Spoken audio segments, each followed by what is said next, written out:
The internet is like a colossal iceberg floating in the deep sea.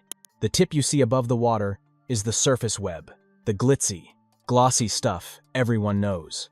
But beneath that lies layer after layer of hidden digital realms, each more mysterious and dangerous than the last. From password-protected databases to illegal marketplaces, from quantum-encrypted military networks to mythical zones of corrupted code, we're about to dive into every creepy level of the internet. Level 1. The surface web, where everyone lives. The surface web, also known as the visible or indexed web, represents the first and most accessible layer of the internet. It encompasses all websites and web pages that are indexed by traditional search engines such as Google, Bing, and Yahoo. This means that the content within the surface web can be easily found and retrieved by using search engines, making it the most familiar and widely used portion of the internet by the general public.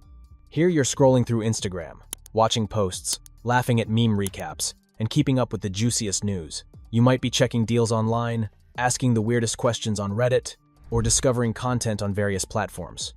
The surface web is packed with familiar sites like YouTube, Facebook, Instagram, and Twitter. This visible layer is only the top slice of the iceberg. The deeper you go, the more hidden layers lie beneath, waiting to be explored.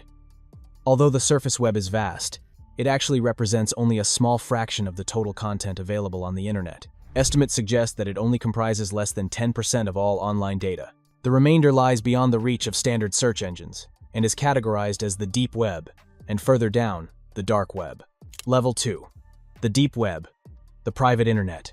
The deep web is the second layer of the internet, sitting just below the easily accessible surface web and is often misunderstood due to its mysterious reputation.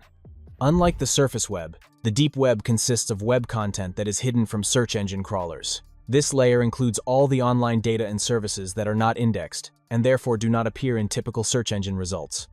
However, contrary to popular belief, the deep web is not inherently secretive or illegal.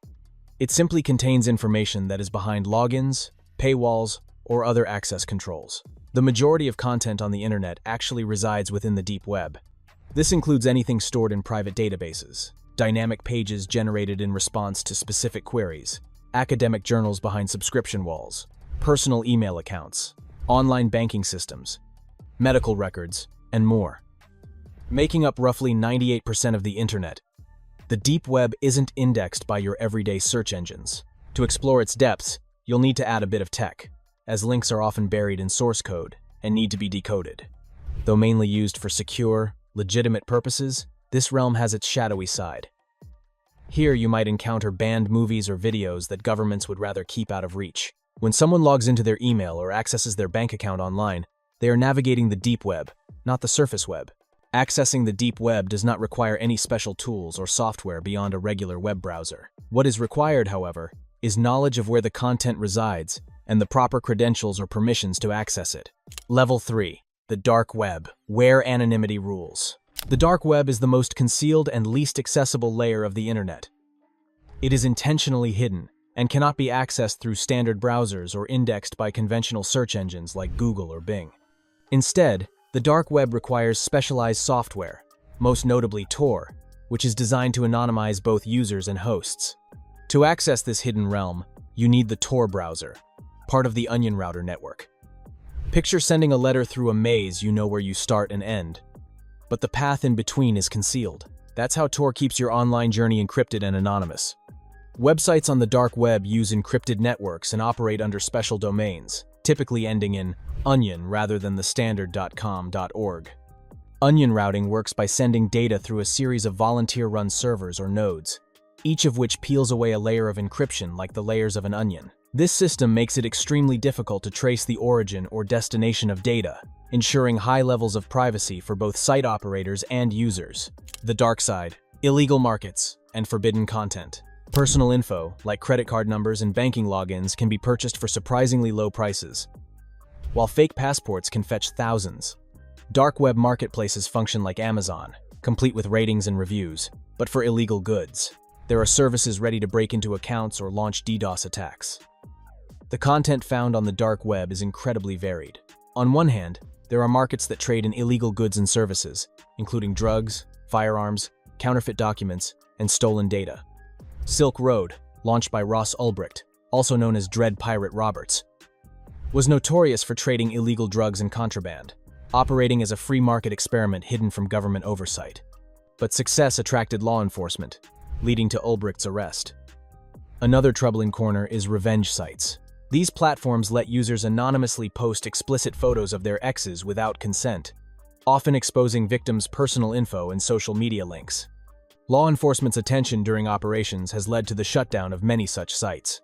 The bright side: freedom and privacy. The dark web also provides a refuge for individuals seeking to communicate or share information without surveillance or censorship. Journalists, political dissidents, whistleblowers, and activists in repressive regimes often use the dark web to bypass government monitoring and publish content anonymously. Secure whistleblowing platforms operate on the dark web to protect the identities of sources. Despite its grim reputation, the dark web is also a vital tool for journalists and activists needing to evade oppressive governments. In these contexts, the dark web becomes an important tool for preserving free speech and protecting human rights. Level 4. Mariana's Web, the deepest mystery. The Mariana Trench is the deepest part of the ocean, lurking about 7 miles down in the Philippines. It's so deep that even scientists are still scratching their heads over parts of it. Mariana's Web is like the internet's Mariana Trench. Some folks swear it exists, while others think it's just a myth. The Mariana's Web is a concept that exists more in the realm of internet mythology. It is often described in online forums, conspiracy theories, and digital folklore as the deepest and most secretive layer of the internet, far beyond the surface web, deep web, and even the dark web. Named after the Mariana Trench, the deepest part of the world's oceans, the Mariana's Web is portrayed as a hidden digital realm where the most sensitive, powerful, or forbidden information resides. Rumor has it this web is a super-secret military network, home to the world's most secure data, far beyond the reach of the average internet user. Getting in isn't as easy as a simple click. You'd need a quantum computer to tackle the complex calculations and algorithms involved. There's a lot of buzz about how to get into Mariana's Web, but much of it is just smoke and mirrors.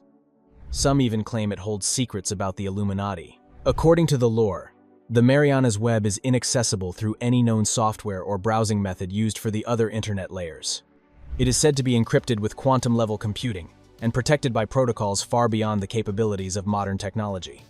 There is no confirmed evidence that the Mariana's Web actually exists in any functional or technical form, and it is widely regarded as a fabricated idea or extreme exaggeration.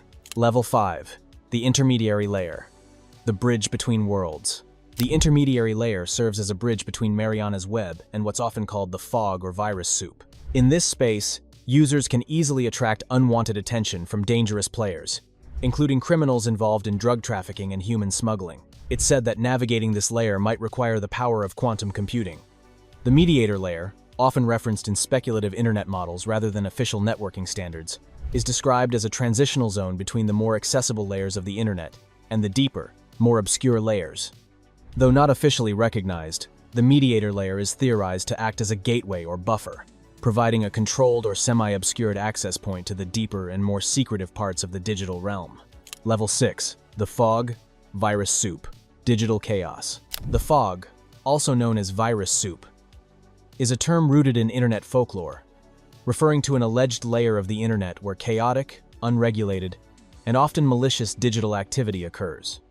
While not recognized by mainstream computer science, the concept of the fog serves as a metaphor for the murky, unstable, and potentially dangerous digital undercurrent. The fog or virus soup is a battleground for those brave enough to dive deeper into the internet. Here it's a fierce competition, all aiming to reach the coveted 8th level or do whatever it takes to stop others from getting there. Level 8 is considered the holy grail of internet power, and the desire to claim that spot drives participants to intense efforts.